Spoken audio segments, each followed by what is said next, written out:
کہ حالات جیسے بھی ہوں ان کا توکل کس ہوتا ہے؟ اللہ جانتا ہے نا دلوں کے حال کو، اللہ جانتا ہے کہ کون اللہ کے دین کے لیے کام کر رہا ہے، کون اپنی دنیا کے لیے دین کا نام استعمال کر رہا ہے، اپنی دنیا کے لیے دین کا نام استعمال کر رہا ہے، اپنے اپنے وہ سجا لیتے ہیں لوگ، پورے سب کی وقت کسی ایک طرف اشارہ نہیں ہے. یہ ساری دنیا میں ہر مذہب کے جو ٹھیکیدار ہوتے ہیں نا، وہ چاہے عالم اسلام میں ہو، چاہے مسیحیت میں ہو، چاہے اور کسی ہو، چاہے ہندو مت میں ہو، چاہے وہ یہودیت میں، کہیں بھی کچھ لوگ ہوتے ہیں مذہب کے ٹھیکیدار، مذہب کو یرغمال بنا لیتے ہیں.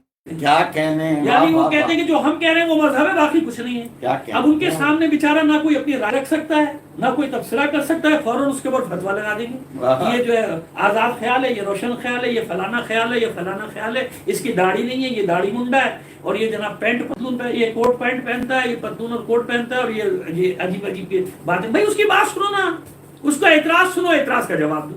اصل مسئلہ تو یہ ہے نا، اصل مسئلے کی طرف نہیں آتے. وہ کیا ہوتے ہیں، وہ دین کو یرغمال بنا لیتے ہیں، ٹھیکیدار بن جاتے ہیں، کیا کہنے، اور پھر ان کو مل بھی جاتے ہیں ایسے وہ سے آپ جانتے ہیں، آپ دیکھا کرتے ہیں ان کو سینکڑوں فالوور، ہر ایک کو فالوور، یہاں تو فالوور ہر ایک کو مل جاتے ہیں بھائی، یہاں تو ہر ایک کو فالوورز مل جاتے ہیں. اس دنیا میں، یہ دنیا عجیب دنیا ہے بھائی. اس میں تو ایسا بھی فرقہ مجھے یاد ہے 30-35 سال پہلے گزرا ہے، یعنی امریکہ جیسے ملک میں اس نے بھی فرقہ بنا لیا تھا کہ اس نے خودکشی کی، اس کے ساتھ 1300 آدمیوں نے خودکشی کر لی، وہ اجتماعی خودکشی کی تھی. اگر آپ لوگوں کو یاد ہو، جو پرانے لوگوں نے یاد ہوگا، 1300-1400 آدمی نے وہ زہر پی لیا تھا. اس نے کہا زہر پی لو بھائی، ہم دوبارہ زندہ ہوں گے اور آئیں گے، اور جناب وہ سقراط بن کے وہ زہر پیا، فرقہ ہے، فرقہ بنایا اس. تو جب ایسے ایسے لوگوں کو فالوورز مل جاتے ہیں، تو جو کوئی دین کا لبادہ پہن کر آئے گا اسے فالوور نہیں ملیں گے؟ ملیں گے نا. پڑھے گا، لکھے گا، پڑھنا لکھنا کمال تھوڑی ہے، اس اپنے علم کو استعمال کیسے کر رہا ہے.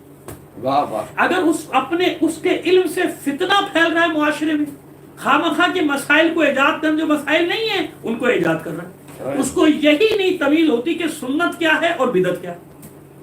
جس کو اتنا کچھ پڑھنے کے بعد یہ تمیز نہ ہو کہ سنت کسے کہتے ہیں اور بدعت کسے کہتے ہیں، سیدھی سی دو لفظوں میں تعریف یہ ہے سنت اور بدعت کی کہ ہمارے یہاں جو بتا رہا ہوں. وہاں بھی چلو اتنا تک تو ہے نا کہ سنت وہ ہے کہ جو فعل، یعنی قول و فعل و تقریر رسول صلی اللہ علیہ وسلم،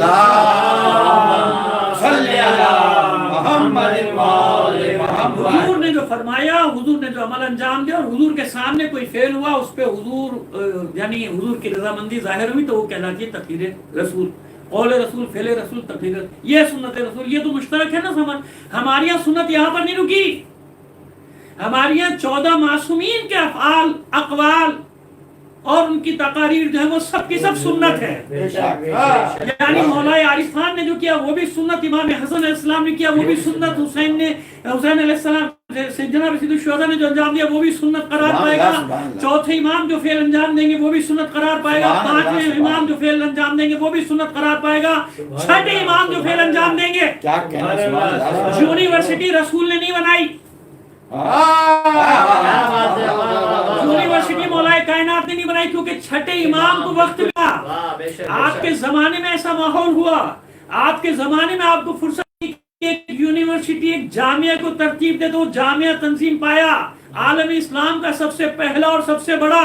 ٹھیک ہے کہ مدرسے تھے چھوٹے چھوٹے، مسجد نبی میں بھی پڑھایا جاتا تھا، ہر جگہ جہاں بھی صحابہ کرام جاتے تھے پڑھاتے تھے، اہل بیت علیہ السلام کے شاگرد پڑھاتے تھے.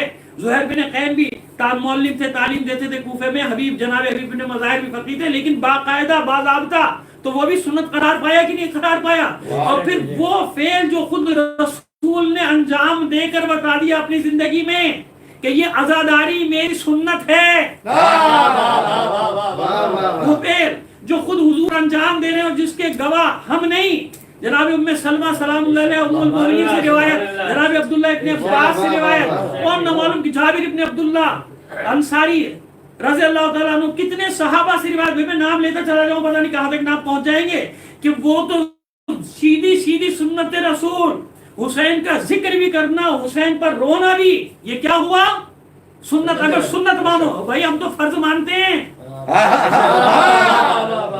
سیدھی سی بات بتا رہا ہوں آپ کو، آج کے زمانے میں اگر کبھی تھی سنت تو آج فرض ہو گئی. کیوں؟ آج باطل یہ چاہتا ہے کہ یہ نہ ہو، باطل یہ چاہے کہ نہ ہو تو کرنا فرض ہو گیا. آگے بات اتنی سی آسان آسان سی بات سمجھ میں نہیں آ رہی کہ بدعت اور ہوتا ہے سنت اور ہوتا ہے. تو اگر تم فرض بھی نہیں مانتے تو بھائی سنت تو ہے نا سیدھی سیدھی. سبحان اللہ. سنت رسول ہے, سنت ائمہ ہے, سنت پیغمبر صلی اللہ علیہ وآلہ وسلم ہے. مجھے بتائیے اس علم کا کوئی فائدہ ہے, اس پڑھائی کا کوئی فائدہ ہے کہ جو علم اتنا بڑا دعویٰ کرنے کے بعد اتنی تمیز نہ سکھا سکے کہ سنت کیا ہے اور بدعت کیا ہے. اتنا نہیں معلوم, اتنی سی بات نہیں معلوم کہ سنت کسے کہتے ہیں, بدعت کسے کہتے ہیں, اور دعوے اتنے بڑے بڑے. کھانے کے اتنا کافی ہے. صلوات بھیجیے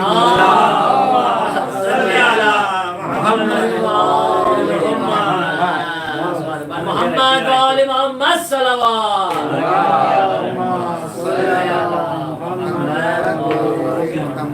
نہیں سمجھ میں آتا جب انسان علمی تکبر کا شکار ہو جائے, علمی غرور کا شکار ہو جائے, تو پھر اس طرح کھائی میں جا کے گرتا ہے, اور دوسروں کو بھی جو اس کے ساتھ ہوتے ہیں ان کو بھی گراتا ہے, وہ بھی کھائی بھی گرتے ہیں. اسے کہتے ہیں, اس لیے کہا گیا کہ تکبر سب سے زیادہ جو خطرناک ہے وہ کس کے لیے؟ اہل علم. کیونکہ اہل علم میں سے اگر کوئی تکبر کا شکار ہو جائے, غرور کا شکار ہو جائے, تو وہ اکیلا تباہ نہیں ہوتا, معاشرے کو اپنے ساتھ تباہ کرتا ہے, نامعلوم کتنوں کو اپنے ساتھ تباہ کرتا ہے. اس لیے مولا کے اس فرمان کو جو سن رہا ہے, میرا بچہ سن رہا ہے, جو پڑھنے والے طالب علم سن رہے ہیں, سب سن لو اور گرہ میں باندھ. مولا نے عالم کی پہچان تو الگ ہے, جاہل کی پہچان بتا دی کہ جاہل کسے کیا کہنے. سبحان اللہ. جاہل کی پہچان, جاہل کی پہچان کیا بتائی؟ من قال انا عالم فهو جاہل. مولا نے جاہل کی پہچان بتائی کہ جو تمہیں یہ کہتا نظر آ جائے کہ میں عالم, ترم خان جاہل, سمجھ لینا کہ یہی جاہل ہے. جو اپنے آگے کسی کو کچھ نہ سمجھے, اپنے آپ کو عقل کل سمجھے, کہ جتنی عقل اور جتنا علم میرے پاس ہے اتنا کسی کے پاس نہیں, بس تباہی کا. طالب علم بن کے رہو, سر جھکا کے رکھو, یہ باب مدینۃ العلم تمہیں فیض یاب کرتا رہے, تمہیں دیتا رہے. اور جہاں تم نے آگے بڑھنے کی کوشش کی حد سے, تو اس کا مطلب دو ہی مطلب ہوتے ہیں, یا تو علمی غرور تکبر وہ تو ہے ہی اپنی جگہ, اور دوسری چیز یہ کہ یا پھر پلانٹڈ ہو رہا ہے,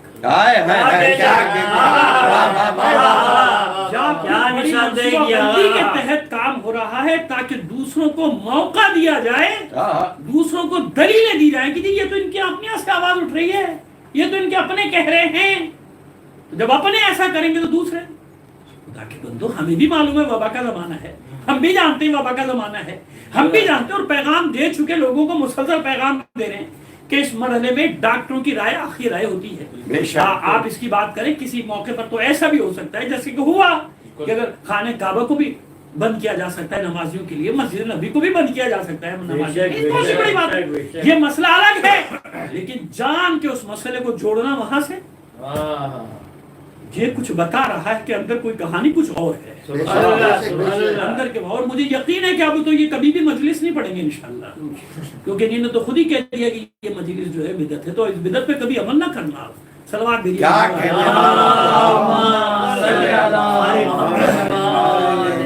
یہ وہ ہوتا ہے کہ اندر کا بغض جو ہے نا, لوگوں کے اندر کا بغض کہ وہ ان پر. اب میں ایک بات آپ کے سامنے رکھنا چاہ رہا ہوں, اس کو مضمون کو آگے بڑھانے سے پہلے, تاکہ لوگوں کو بات سمجھ میں آ جائے کہ اصل بات ہے کیا.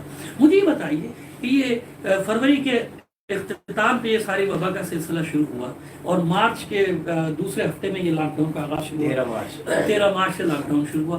کسی خطیب, کسی ذاکر, کسی عالم نے ہماری مخالفت کی نہیں کی, کسی نے احتجاج کیا نہیں کیا, کیونکہ سب جانتے. کس نے کہا؟